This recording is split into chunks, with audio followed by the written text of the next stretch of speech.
evening, everybody, and welcome to the Wednesday edition of the Business Power Hour with Darren, Dimples, and the Music Man. Me. Hey, Dimps. Hey, Mr. Music Man. How you doing this evening? What's going on? How are you? Well, good. What's up? Two ladies. This is true story. These two ladies at a network meeting came over to me, and he said, your show was really good, but we missed Dimples. Good evening, everybody. I just got the finger from Jim. It's all part of the story. Right. Hey everybody, it's Darren from the Business Power Hour.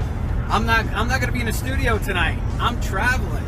Good evening, everybody, and welcome to the Business Power Hour with Darren and the Music Man, except Darren's not here. I'm here. No, I'm you're right not here. Does anybody see that? Darren is not here. Darren is away. I am right here, right quiet next for to a you. second. You're not here. What? I don't know if you got lucky. Not the really interesting question. That's a fantastic question, Norman. Wow. See, I got fantastic. You just got good. I got fantastic. Show's about him, so let's focus on that. Were you drinking before the show? Oh, Jesus. Oh, Jesus. There we go. We got it. Let's go. No, it's... Now we got to There you go. Okay. Smother it. So, I think he has a music thing. It's making noise. It's making music. Is it? Yeah. That's so sweet. That's so sweet of you, Darren. By the way, this is a Yankee station. It's a Thank Yankee you. station. John, Thank you. it's a Yankee station. All right. Unfortunately... We got bugs in here. What's going on? I don't know. Do you spray? Get an It's exterminator? that time of year where you're getting bugs and stuff. As long as we don't have bees, I'm good. Yeah, all right. That's... But... We have a lot of undulations out in the field. Undulations. Is that a wine? No, what the hell is undulation? Fred, don't use big words. Yeah, right? So this... Help. I gotta give him a cough button, Jim. What do you think? A cough button Because- would be a good idea. Consider that a good question that he asked? Great There you go. There's There a you go. good I question. got Pythons one. and brains. You're double D? I'm double D. Show's about him, so let's focus on that. Hey, give me some. Give me some loving. How are you, Music Man? Hello, Darren. How are you? I'm fantastic. I'm this week. absolutely convinced. I'm absolutely convinced that telling you you. got some kind of brain damage when you had that thing last year. I'm telling you that, and he called. And Not classy, but classic. Seeing interviews by Darren and the Music Man. Ladies and gentlemen, Darren Siafi and Norman Wasserman. let's do this. yeah.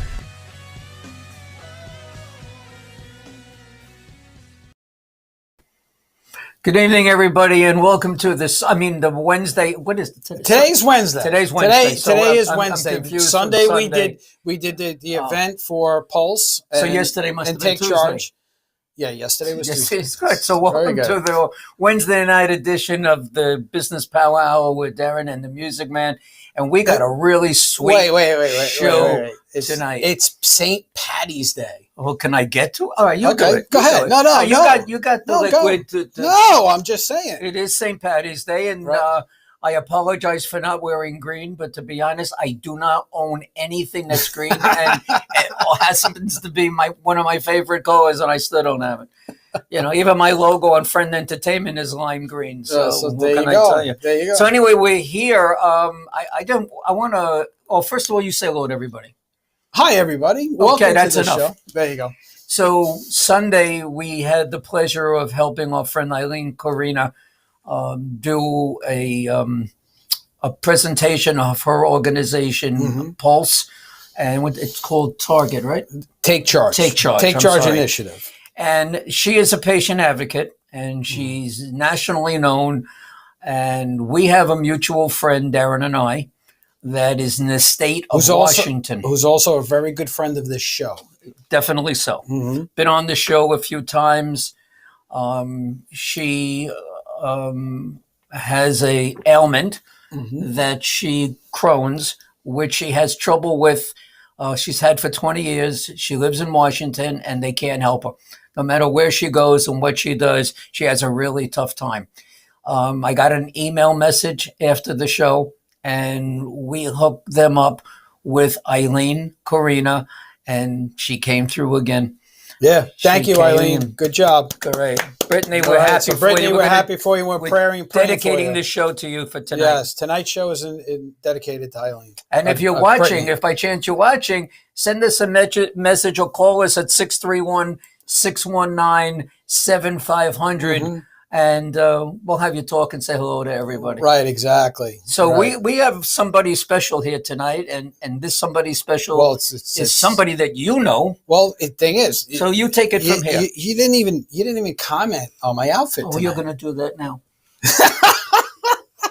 So everybody knows, right? I'm a big burger guy, but tonight's guest wrote a book, and he wrote a cookbook. All right, and it's not me, and everybody knows that I've written a book, but it's actually a distant relative of mine. Look at the size of this thing. This is a big book, right? Look how thick it is. It's a cookbook. Now, I was going to get, I mentioned it on previous shows. I was going to get somebody to actually make a dish out of there. I thought that... No, Michelle she's not going to do it, right? Oh, okay. So, she wanted too much. I thought your guest was going to do it from where he is. No. So what we did was, because the book professes that it's easy to make, this type of stuff at home. So I said, you know what? Let me give it a shot. So here are the results. Hey everybody. You know what? In honor of our guest today, I want to show everybody how easy it is for us to actually make some of their recipes. Now, knowing my love for burgers, Bob's Burgers is not my favorite cookbook. It's not. No.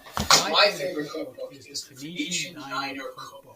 And I'm actually going to make a recipe, me myself. I'm going to get somebody else to do it. And then I realized, what sense is that? What we're going to do today is we're going to make a recipe right out of this book. Now, a lot of people are thinking, hey, you know what? Let's make something with corn, because there's a lot of things with corn in here. I'm just kidding, Mike. But today, I'm going to make the chocolate chunk cookies, because I love chocolate chip cookies. One of the things that I was able to do was very easily put together the ingredients. The book laid out everything for me, okay? And I went to the store, I got everything that I needed, and here we are. We're all set up, and I'm in my kitchen. As you see, I'm in my chef coach, so I'm going to get all of this stuff done. See, look, right? I got my sleeves rolled up. I'm doing the whole chef thing. I got my temperature thing. Not that I'm going to need it for cookies, but I'm excited to get this thing done. So here's our ingredients. Okay, it was as simple as this. I put it all together. We got our brown sugar. We got our all-purpose flour. We got, it's the recipe calls for 8 ounces of dark chocolate, but I got 10 ounces. So, I like chocolate. I don't think it's going to really hurt it too much. Our baking soda and our butter. Now, the yellower butter, that's European butter. It's a little fatty. It's supposed to make cookies that much better. But 2 sticks of butter, I'm going to go by what the recipe says. So just follow along. We're going to make these things, and then we're going to try them out. We're going to see how good it is. See, look, I'm all set with my kitchen-made mixer. So here we go.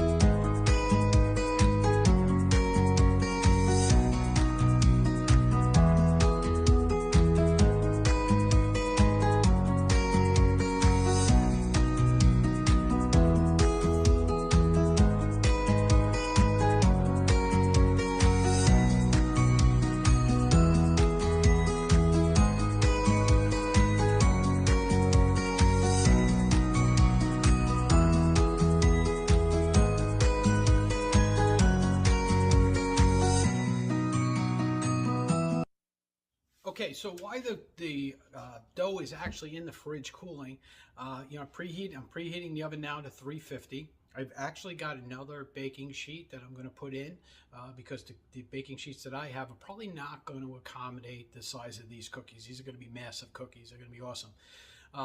So look, you can get this book, the Phoenician Diner Cookbook, on Amazon.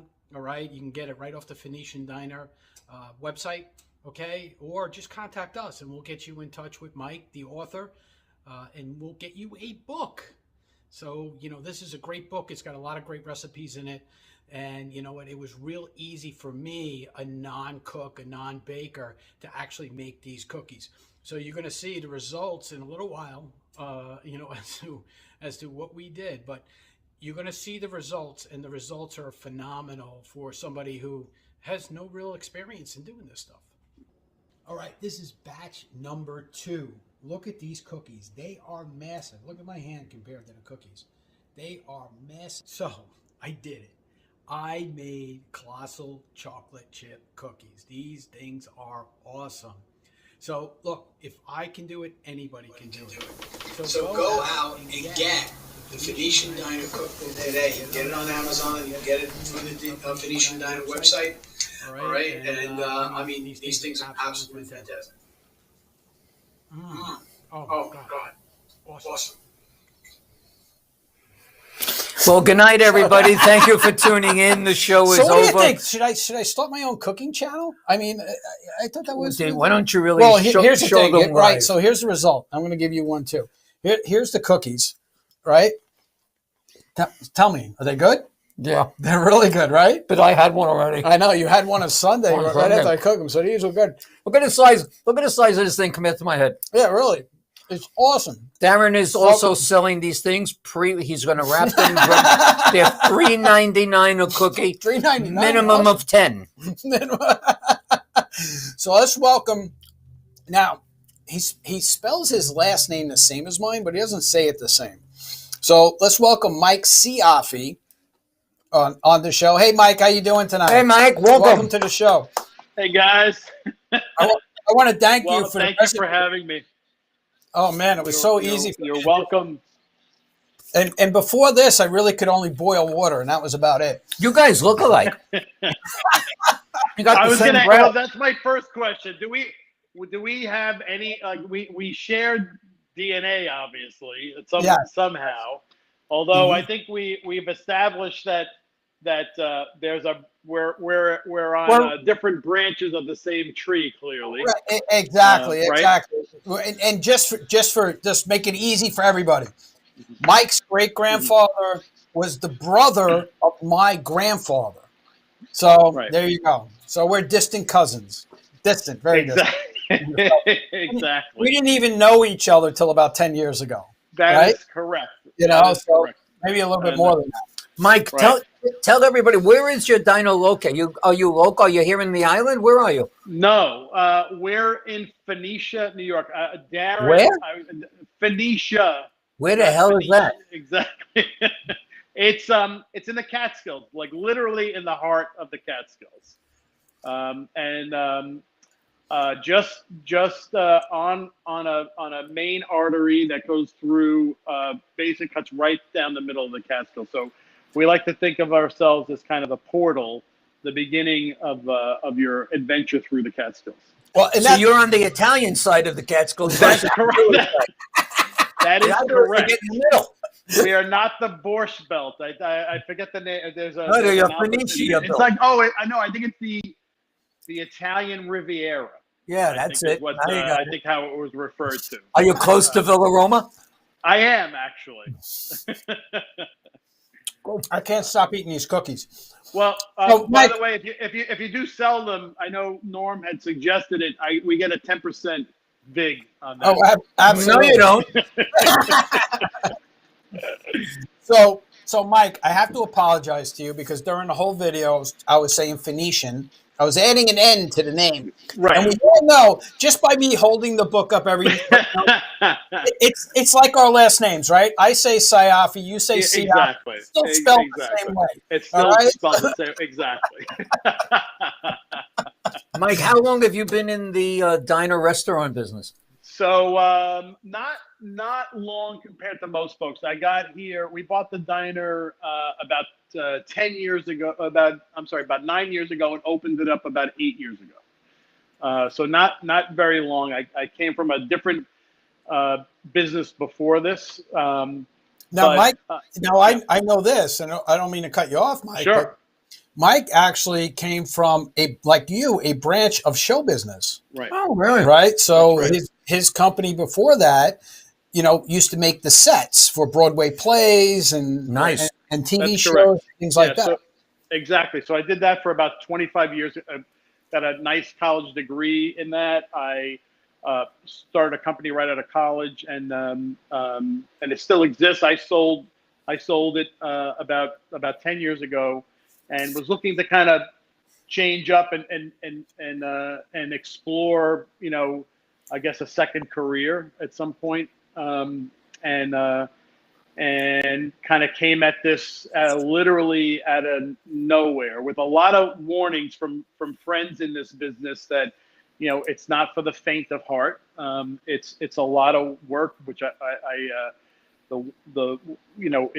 it's a lot of work. It's a lot of dedication, and there's a lot of interaction with guests, which is kind of the opposite of what my old business was, because it was always, backstage work, in effect, never out front, never in the spotlight.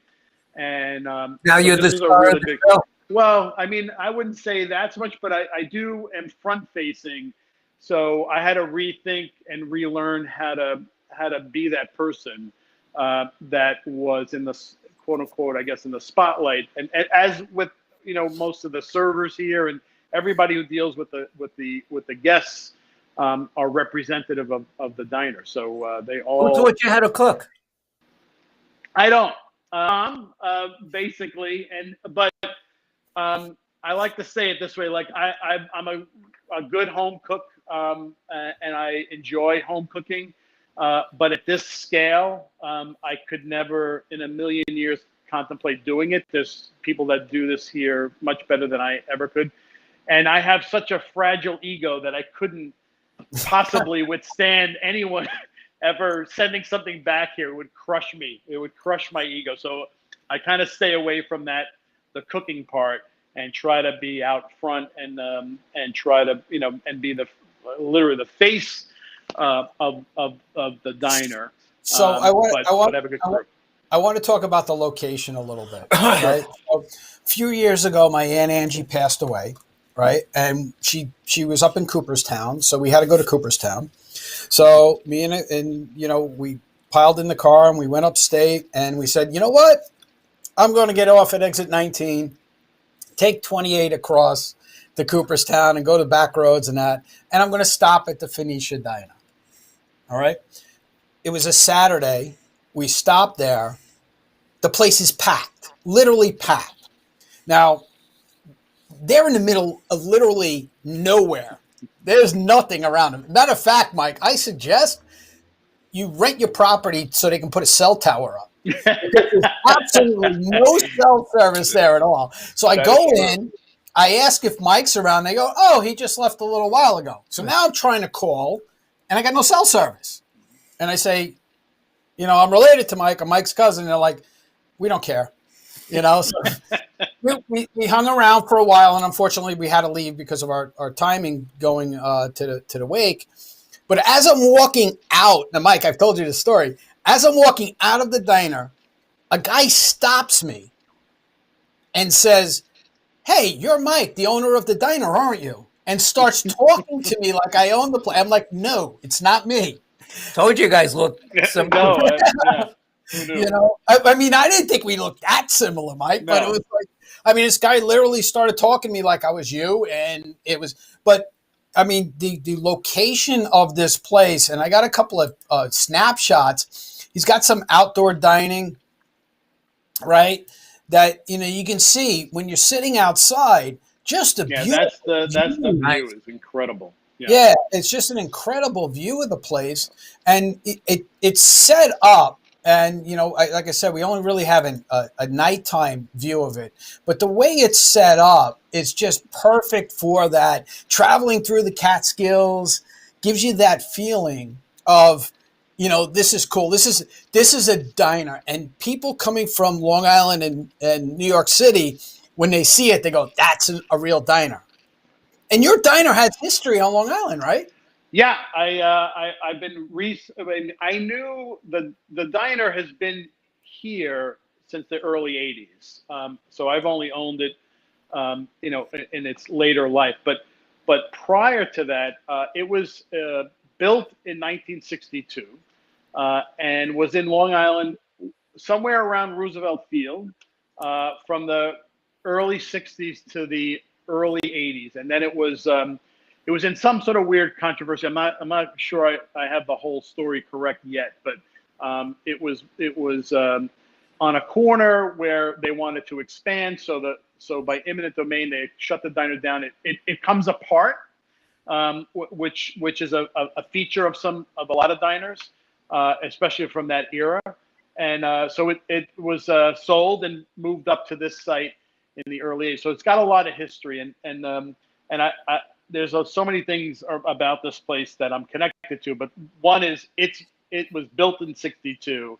I have an Airstream out in the back that we use as a food truck that was also built in 1962, and that's when I was built. I was born in 1962. So like all these things, I try to keep all these things together. They all belong. Here's a very important question. Sure. Does the Greek community know that you own the diner? Yeah, that's a very good. So, in fact, I just spoke to the previous owner earlier today, because I was trying to get a little bit of history out on Long Island, and he was he still had his notes, but he didn't have them in front of him. But he's a Greek immigrant, so talk about a fish out of water up here. I mean, he was here for that amount of time, and then I came in as an Italian American and bought it, and that was one of the first questions he asked me. After we started to talk about maybe doing, it was literally the first question he asked me. So my response is that my wife has some Greek heritage, so that bloomed into a good conversation. It worked. So my kids have a little bit, and I think there's a lot of similarities to Italy and Greece as well. So I think we're in good form. We're good standing there. Why aren't you safe? Yeah. Yeah. So, Mike, let's talk a little bit about the food. Now, you said your mom was a big influence on there, right? Yeah. So I write that in the book too. Like when we were very young, my dad passed away early on. We were just kids, and my mom, who wasn't even working at the time, she was a house mom. Had to get a job, so we didn't have a lot of money, and inevitably, in thanking these friends and family that surrounded us at the time of my dad's death, she would repay them, in kind, sometimes with holiday cookies or baking or food. She'd bring over some food, and I thought, it's kind of stuck with me. And I think in general, it's a little bit of an expression of love for sure, on feeding people. And I think, I kind of bring that mentality here. And she's, been, like kind of deep parts of her are in this place. Right. So, sure. your mom is a big influence, not only on you, but your brother and your sister. And for those of you who watch the show regularly, a current guest or a recurring guest, I should say. Recurring, yeah. Recurring, a recurring pain in the butt. Would you say like recurring character? Yeah, a recurring character works. on the show, right? And when Mike and I were first talking about him coming on, Mike was very adamant about not having him come on, right? And is there a particular reason? I get a phone call from his mom saying you have to let John on if you're gonna have Mike on. So I just. And we already told John if he doesn't behave, we're going to knock him off. So, John, welcome to the show. So this is Mike's little brother, right? I like to be referred to as the eye candy of the family. Yeah. Eye candy of the family. Yeah. But so John is as we know, a big food advocate. So, now we know why you had a quintuple bypass, because when you got cookies like this all the time in your face, It's not a normal cookie. I mean, am I allowed to talk about the quintuple bypass, or is that reserved for another show that you go on? Too late. That should be its own show. That's totally its own show. Totally its own show. So, John, let me ask you this. And I know you adore your brother, and you always put it on Facebook how much you love your brother. So shut up. Yeah. Right. Sure. Okay. So let me ask you, when he decided he was going to do this, what were your thoughts other than you're going to get a whole bunch of free food?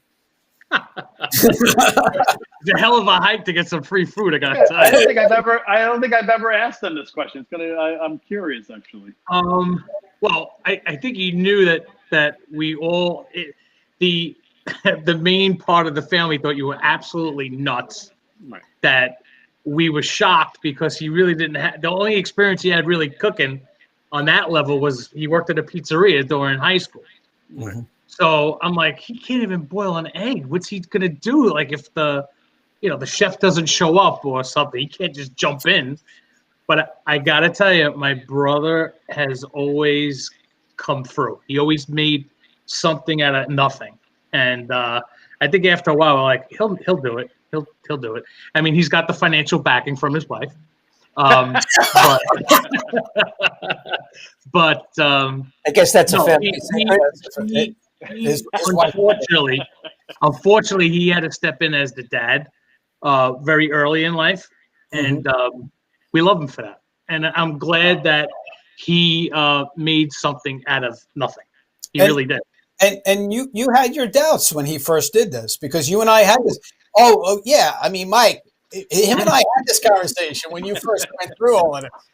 You know, In general, it didn't make a lot of sense.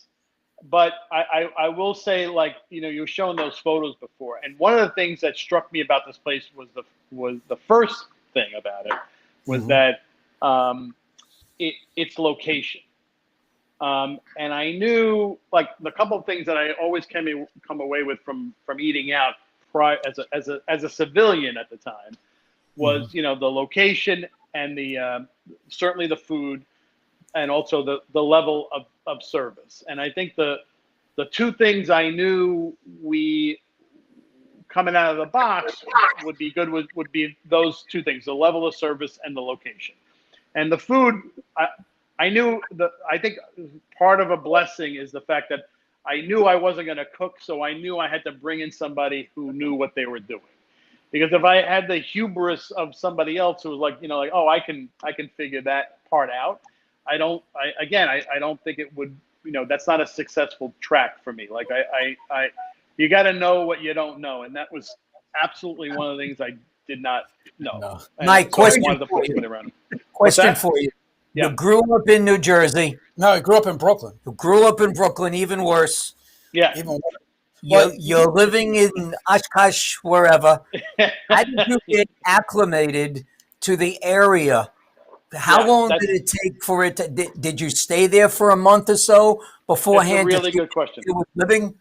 No, great question. So I grew up and still live in Brooklyn, by the way. So I'm not here. I don't live here full time, but we have a place, a weekend place that we've had we've been coming up into this area for 30 years. So basically the arrangement right now is like I spent a lot of time up here getting on the construction side, getting it prepared.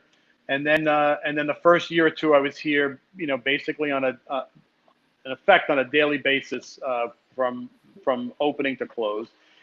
And then over time, developing a good staff and managers that now run this place better than I ever could. And I say that with all sincerity. Like at this point in the game, I could not step back in here and run this place because it's grown exponentially past anything that I had thought it would be, and anything that I could manage. So I have a manager named Courtney who's fantastic, a chef named Alex who's great, and the staff here, the back and the front, have been here with me from almost day one. So they know exactly what they're doing. So this place can run on its own. How much kitchen help do you have?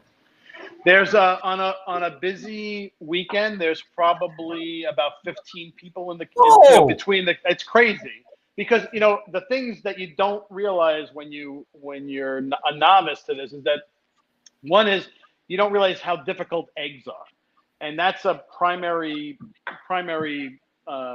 dish here. It's in everything, and especially and breakfast. for breakfast, but breakfast for lunch and breakfast for dinner is now has been a trending thing for years. Right. But we've seen it firsthand. So it's not an easy thing. You can't, they're not really, you prep them, but you can't really prep them. They're almost everything here is cooked in the minute. So there needs to be a lot of people here to kind of execute. Well, and freeze like right Darren now. said, we're busy. We're going to continue this after Sure. we take a short break, and then we want to discuss food. Okay. Enough with the family and all that stuff. That's great. Now we want to discuss the food and the book and telling people how to get to you. And we'll also discuss if Darren has ever flown up to your restaurant. Oh, that's a for a really meal. good question. I like that. We'll be right back after these messages.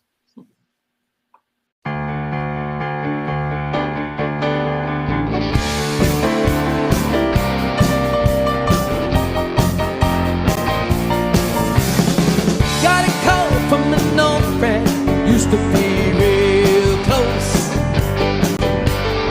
Said he couldn't go on the American way. Closed the shop, sold the house, bought a ticket to the West Coast. Small business owners, are you having trouble growing your business? Do you feel like you're always swimming upstream? Do you feel that daily tension that I can't get ahead and I don't know why? Hi everybody, my name is Darren Sayafi and I'm a business therapist. What's a business therapist? Well, some people call us coaches, some people call us advisors, other people even call us strategists.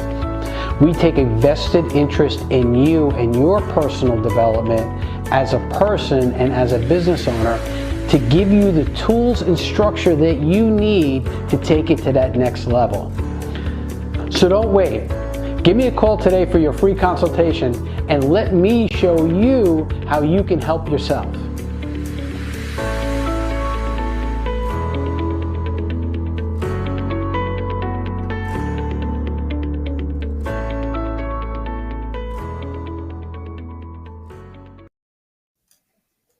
Okay, welcome back to the Business Power Hour with Darren, Mike, Frank, Joe, Marie, whoever else is applying. Yeah, we're bringing them all in. Hey, come on. My kids out. I want to give a couple of quick shout outs. Brian Cohen's watching. Brian, we love you, man. And I need to talk to you. Okay, and Norm needs to talk to you. Courtney, I hope I say this right, Courtney. Satsky, you guys know her? Very good. Okay. Oh, I Yeah. said it good? Wow. All right. Andrea Kappa, Gina. Oh, my God. Yeah, Gilardi. All right. Gilardi. And Mark Berlin. Hey, Mark. How you doing, buddy? Darren, Gina's a cousin. Oh, Gina's a cousin? He's a cousin. That's right. Gina, say hello to your cousin Darren. We lost Mike.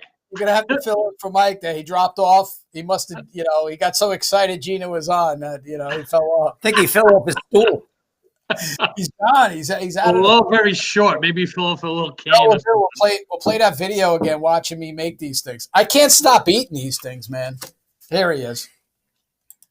Mike, what happened, Mike? You fell off. I think he's frozen. He froze. There he is. There he is. I told you, he's in the middle of nowhere, man. I mean, he's literally in the I know, like I'm worried right now. You're right. And your comment about the cell service, there is none. Literally none. Yeah, there is. Speaking about cell service, before the show, I had asked you a question if you did all your baking. Yeah. And you said yes, and you were starting to give me examples. And one of the examples you gave was breads. Now, being a city boy and going to diners here, there are breads that come in packages. They're industrial size, all different kinds. And you said, we make everything here. Tell everybody the type of breads that you make for your meals. Yeah, it's basically, whole wheat, sourdough, rye. We make a brioche for our French toast. It's like I said, it's a bread factory here early in the morning, especially on the weekends. So we have a prep kitchen in the basement, and below us, and also so that work happens down below while these guys are cranking out food up top here. Do you sell any of these breads to any restaurants? Yeah, no, we do it all. It's all here, and the only thing Do you sell it to them? In other words, you basically can create a new business in making breads for. No, that's a great question, a great idea, but no, I think in general. Darren wants to invest. I got we have such a good crew here, and it's taken so long to not so long, but a long time to kind of develop it. It's really hard to kind of develop a new faction of it, especially up here. I mean, it's not a densely populated area. So like if a dishwasher, leaves and to replace that person is difficult. It's not the city where there might be 4 or 5 like just around the corner. That's does not happen here. Yeah, it's rare. So, Mike, tell me about this. What is on this massive-looking burger? Whoa! And that's on a grill. That's got basically everything on it. And some of the times we'll get to do stuff like that. In its massive form, like it's that. Sometimes you'll get that's the Phoenicia Smash Burger, but there's also like a turkey club. Like if you guys ever been in a diner anytime ever, turkey clubs, you should not be able to get your mouth around it on the first bite. Right. And that's exactly how we treat it here. It's just massive. I could. And so those like we, a lot of it, the thing about like any of that stuff is the meat comes, locally. So our proteins, we try to get, as locally sourced as possible. We can't, we're not so tied to it. Like I won't serve you a tomato in January because there's no tomatoes here in January. So we, some of the stuff you have to bring in. Yeah, but for the most when part, the season, right? You want to keep you pretty much. And we had this conversation. Yeah. The people that work there are local, right? The sourcing that you do for the most part, unless you can't get something during the season, is local, right? Correct. So and even the repairs that go on, and we talked about a glass repair that you had not too long ago, who just so happened turned out to be married to my cousin April. Another cousin, right?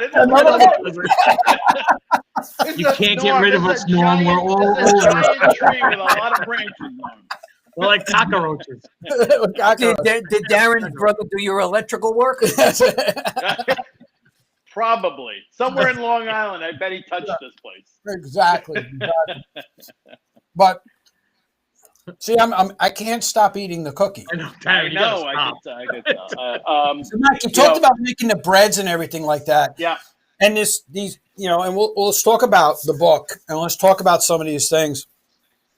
And I'm going to go right back to my favorite part of the book, which is the desserts. Chocolate peanut butter pie. Chocolate peanut butter. Right. Look at this, right? Yeah. I mean, all that stuff, again, we make here. And, the interesting thing about a cookbook is, you got to take these things and scale them back down to a human, level, like a home kitchen. So a lot of these things, took a lot of time to kind of, test out and stuff like that too. So it's not easy. The cookbook part's not just, hey, we got this recipe and we're going to throw it in the book. We have to scale it down, find similar sometimes ingredients that you might not be able to get, all over the country. Right. So it's an endeavor. That was about a year's worth of work from start to finish. Tell me about the recipes. Are these recipes that you do at the diner, or is this stuff that you had, your mom had in a cookbook somewhere that you pulled out? Yeah, all those have appeared at the diner. A lot of them have come and go as specials. certainly like the pancakes are at, those are the ones that are here at the diner. So I think Norman asked me a while back earlier about like favorites for guests. And I would say, like pancakes seem to rise up above things, above all else. A lot of just simple like bacon and egg sandwich dishes always kind of come to mind, or hover at the top of the sales list. And then one of my favorites is the Arnold Bennett skillet, which is in the cookbook, and that I think is kind of one of the defining recipes and dishes for this diner. It's egg based, but it's actually has a history of Arnold Bennett's a novelist back at the turn of the century who had a similar dish made for him at a hotel that he lived at. You sure you don't mean Benedict? Hotel. Arnold No, Benedict? I don't. He was a traitor. Yeah, we But know. I know, and I have don't like that. I traitors. know the story because I've said it a bunch of times to people who are not in the know. Right. So So but that's Mike- like a defining dish. What's the best way for people to get the book? Right. So we sell it here at the diner. So you can go online and order it from the diner. You can get it on Amazon. You can order it at Barnes and Noble. It's all over the place. The ones that are signed come from the diner. So I sit here, once a week and sign books. Part of my new job title as an author. You notice, Norm. Autograph? Oh boy, you know why? It's not signed, man. Oh, You know why? Because I had to go on Amazon and buy it. Exactly. You didn't go. You got to go through your cousin. That's true. That's true, Mike. I You gotta go through didn't your reach cousin. out. I was very impatient. Yeah. Like No, we I went to eat, understand. and I went right online and I I bought. understand. Guess what, I Mike? could have got you one, Darren, because I know a guy. Exactly. Mike, I don't have a book. All You right, want my address? Norm. Just speak to John. He'll get you one. Yeah, John, we'll give you that. I'll stop photocopying now. Not only that, you guys sell a whole bunch of Phoenicia Diner swag, Oh right? my God. Yeah, like the swag out of this place sometimes is mind-boggling. It's a lot of people like to leave with a little something, so it's a mug or a T-shirt or a tote bag, and we have an online store too. Exactly.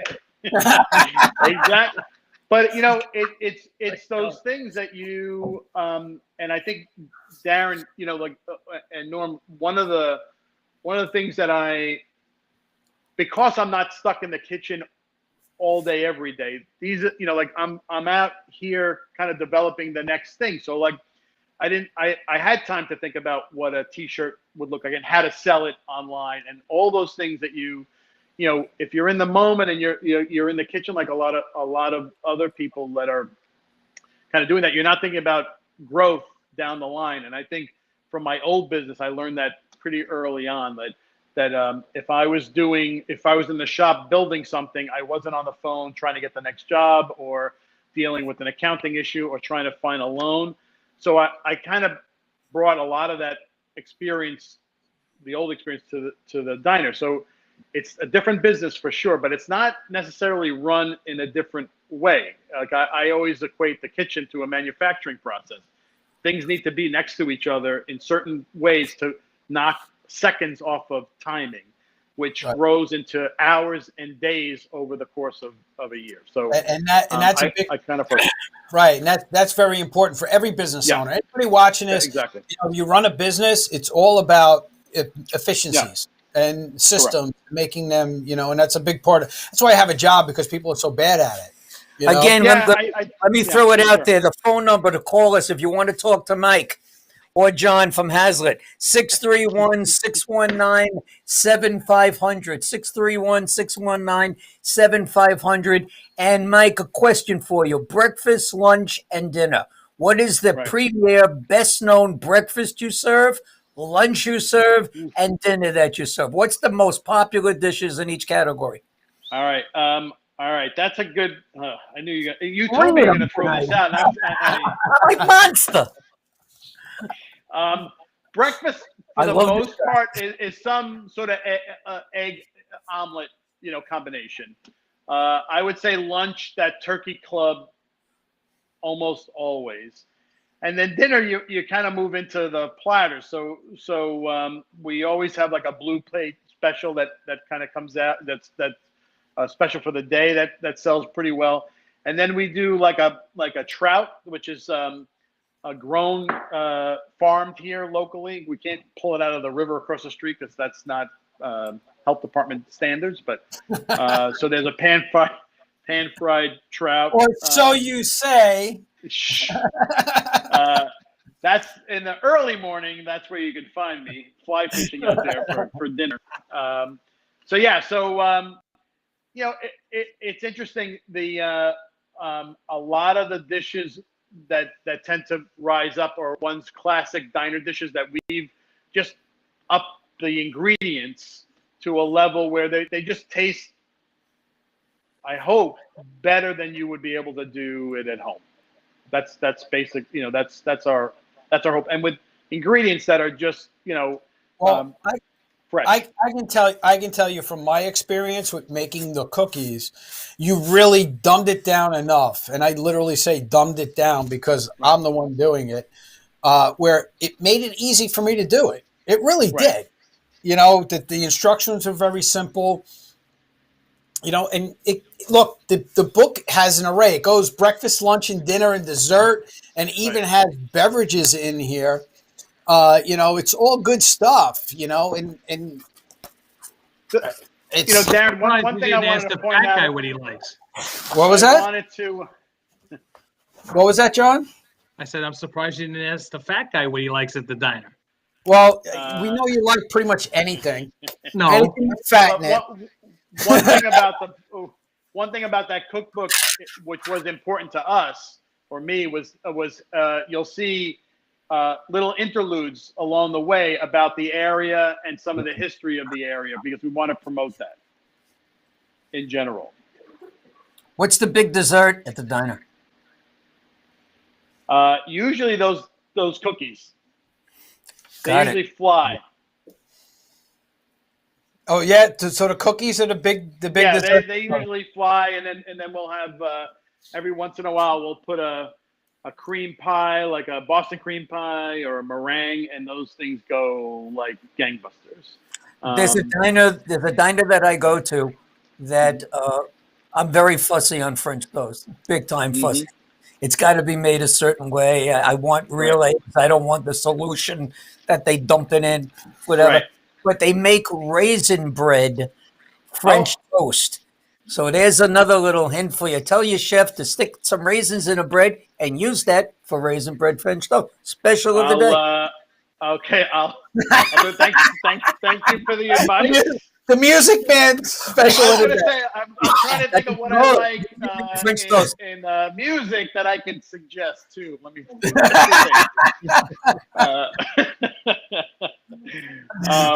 But yeah, no, I appreciate that. And like I said, we're open for suggestions sometimes, and then Well, let me ask you this.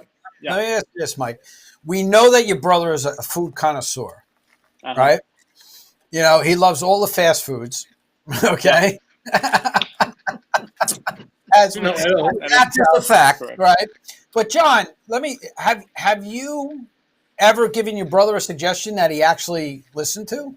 Absolutely not. He'll sit there and yes you to death. He'll like, yeah, that sounds great. That's awesome. Like, good suggestion, Norm. Like raisins, and then all this just never happened. And it's a gift I have. I make you feel like I'm listening. Correct. I'm not. So, John, what's your favorite meal at the diner? Breakfast, pancakes, lunch, chicken and waffles, and dinner. I love the Mexican tortilla soup. I could have that all night. That's got a lot of corn in it, doesn't it?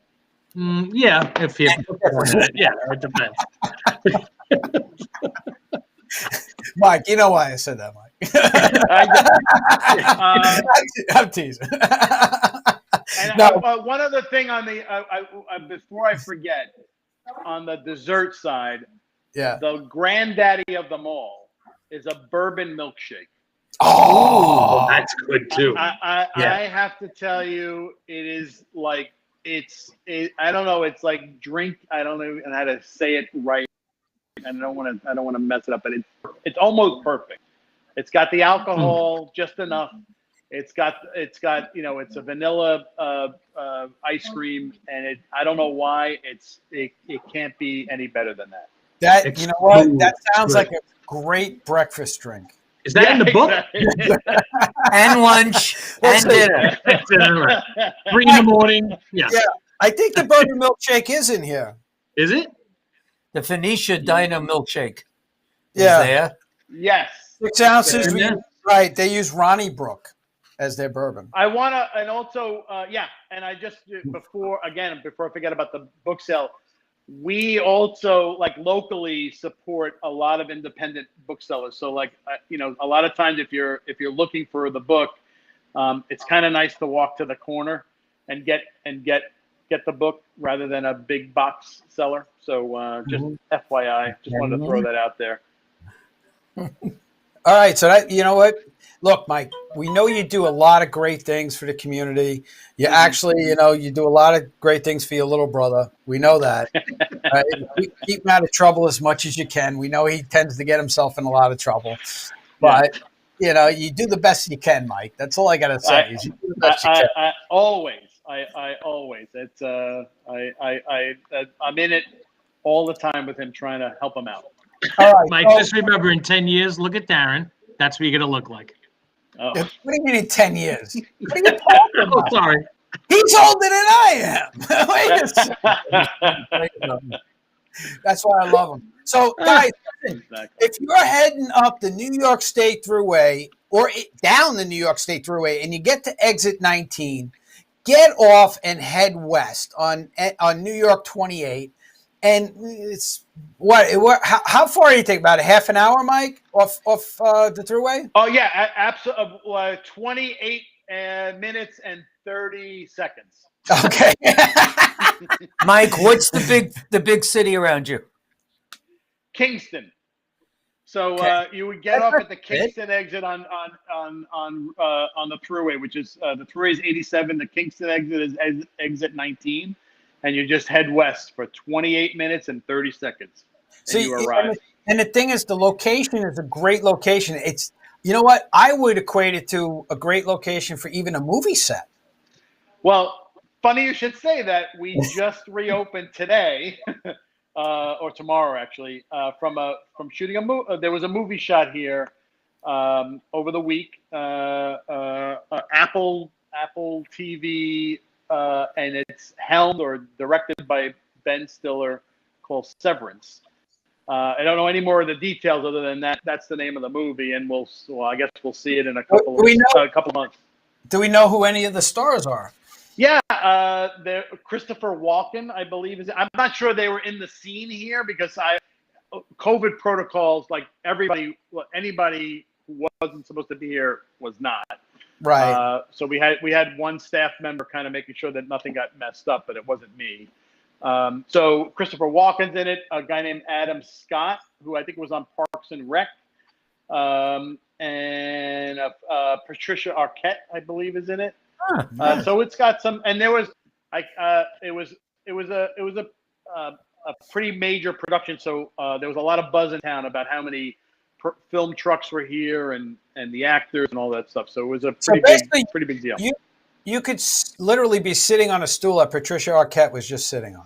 Correct. Yeah. Or Christopher Walken or Adam Scott. That is true. And ironically, when I did sneak in here one night to make sure nothing was messed up, and there were scenery, like things that I would have built in my previous life in here, with the name of the diner in the back, stamped on the back. And I'm like, it's just a weird meta thing. Like, it's what I used to do. And now my new place is on the back of this flat. What name did they put on your diner? Did they leave it Phoenicia? It was called Pips Bar and Grill, which I kind of like the name. There you go. I kind of like it. Although, like I said, I'm very happy with Phoenicia Diner. It's indicative of the town, so I'm happy with the name of the place. By the way. the way it is. So, Mike and John, it's coming to the end of the show. The hour is almost up already, believe it or not. One more time, tell people how they can get in touch with you, how they can get your book, how they can get the swag. John, not you. Not you. We're talking about Mike. Well, for the book and swag, you can come to the Diner website, PhoeniciaDiner.com, and go to the store there and order whatever you would like. The book is also available at independent booksellers and at Amazon and Barnes and Noble. And you can always come here. We don't have the diner open at the moment because due to COVID. We have the outdoor space that's open and heated. So you can come here, sit outside, and stare at that beautiful mountain. And then hopefully, in the summer at some point when we're allowed to and things loosen up a little bit, we'll start to invite people back inside, because the interior of this place is the other star. It's just an unvarnished view of 1962. Well, and that's really what when you go in there, it looks like an old-fashioned diner. Exactly. It doesn't look like it. It is. It is. Like It really is. It's not fake. And that's the thing that I wanted to be really clear about. I never wanted to kitsch it up. It is what it was. Right. Exactly. Do you make your own ice cream too? No. Do you make gelato? We get it from Ronnie Brook. Gelato in a diner? No. Blasphemy, no. Blasphemy, Norm. Blasphemy. They don't make latkes either. Actually, there's no espresso machine inside the diner. Why? Right. Because in 1962 you wouldn't hear that noise in the background. You hear drip coffee. That's Always. it.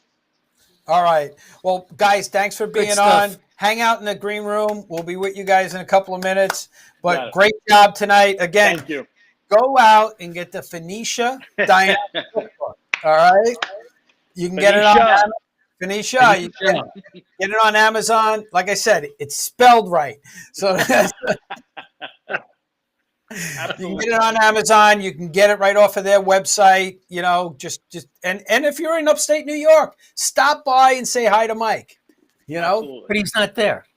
No, he's there. He's there. Well, he wasn't there the day I stopped because he left. He was there, but he left.